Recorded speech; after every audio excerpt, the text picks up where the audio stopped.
Those lights are really bright. Good evening, everybody. Welcome. And yeah, it was my birthday on Friday. Thanks for the wishes. I spent about an hour writing down thoughts that were buzzing around in my head one morning at about 5:30 in the morning before I shot my first wedding of the season. So this is what I have. It's about 5 minutes. I'm going to read it to you, and then I'm just going to talk. I think everyone feels shame every day. I also think it gets passed down to you from your parents.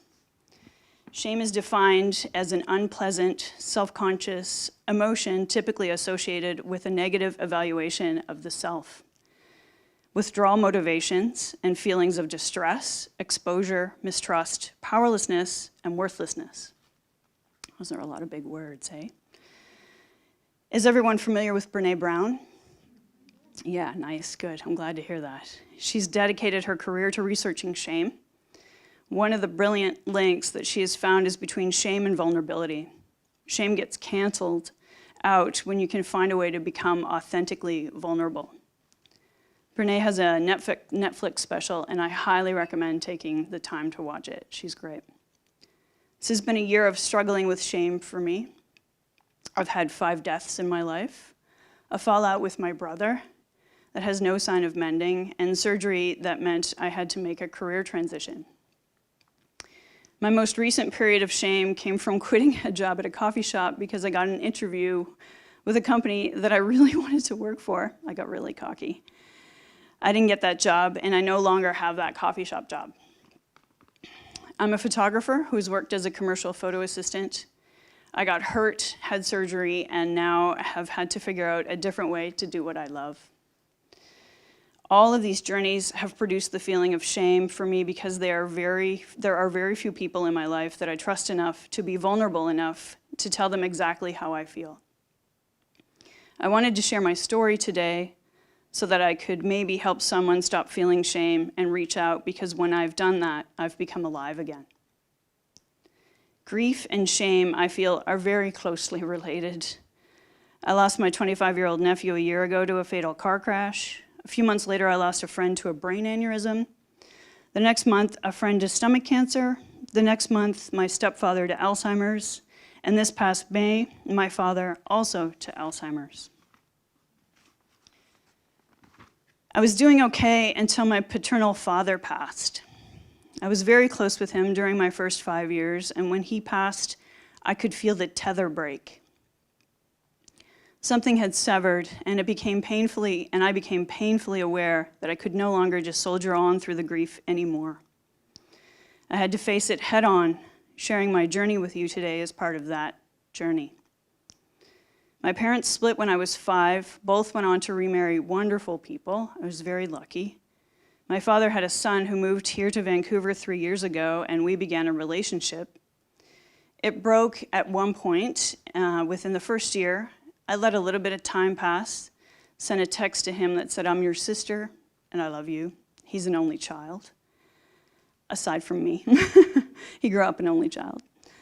I was able to hold court with him long enough to reconnect and explain we were siblings that just needed to find a way to communicate. Even though we didn't grow up together, we would definitely piss each other off. Winston told me it was okay to swear.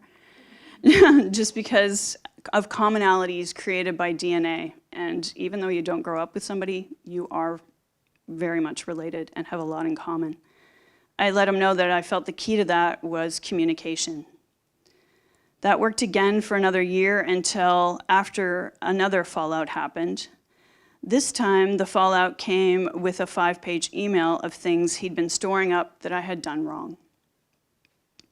No hope of real communication, and the sad part is, within both of us, is the ability to heal from our family drama and grieve our father together. I invited him to my birthday that just passed on Friday, and he passed. He and his new wife were busy. Then he noted that he was looking forward to a summer without anything looming overhead. I took that as immediate shame for what I had done, how I let this situation devolve. I'm the older sister who could have just let things be. Instead, I pushed for how I wanted them to be, and I believe so did he. Coming from the same Irish gene pool, we're both too stubborn to truly let each other in. People ask me all the time if my hair is actually red. Yes, it's actually red. I have a friend who sends spontaneous texts asking me, "How's today?" And I love those messages because I'll be able to look back at them one day and remember how they got me through, because they offered me a lifeline with my vulnerability intact. I'm what you would consider middle-aged, single, an artist, and most recently I realized I'm an avoidant attachment style. That means I've spent most of my life truly avoiding real connection, and that is truly all I crave now. It's hard not to look back at past years and feel shame and not truly connecting with people because of the most ridiculous things you could find wrong just because you were scared. The avoidant style exists in every area of my life. Every thread of human connection has some sort of avoidance tactic in it. Being surrounded by death for an entire year, I've learned that the real value in living is connecting with people.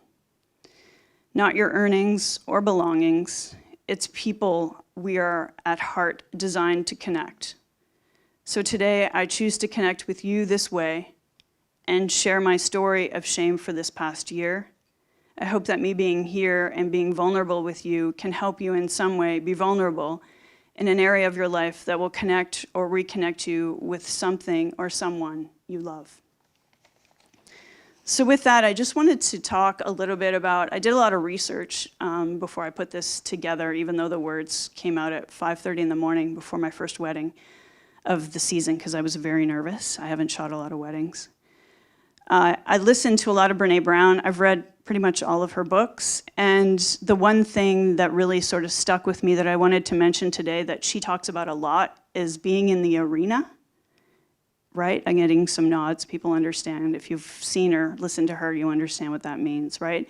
It basically is just having the balls to show up, right? And being able to be honest with somebody with your feelings, whether they're making you feel uncomfortable, comfortable, maybe you love them, maybe you want to tell them.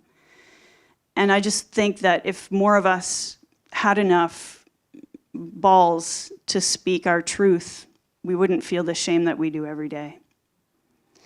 And I really wanted to take the opportunity to talk here today because I was actually at the first VoiceStory way back in the day in 2017 to support a very dear friend of mine. And I met Winston at an eye contact challenge out in front of the Vancouver Art Gallery. We spent 2 minutes making eye contact. I went over to him because of his helmet. And then when we were done, I asked him if we could have more. He said, sure. So I think we sat for about 5 minutes. It was magic. But I also want to take the opportunity to mention to each one of you that I feel like what I'm talking about now, what we all are going to talk about and all are going to share, I feel like it should become part of our everyday conversations. So gatherings like this are maybe no longer needed. We need to keep connecting with people and connect even more. That dialogue that you play in your head every day, those worst case scenarios, have they ever really happened? Right?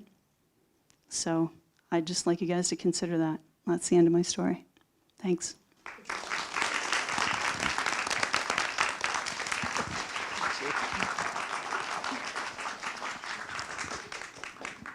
Deanna Flinn, everyone.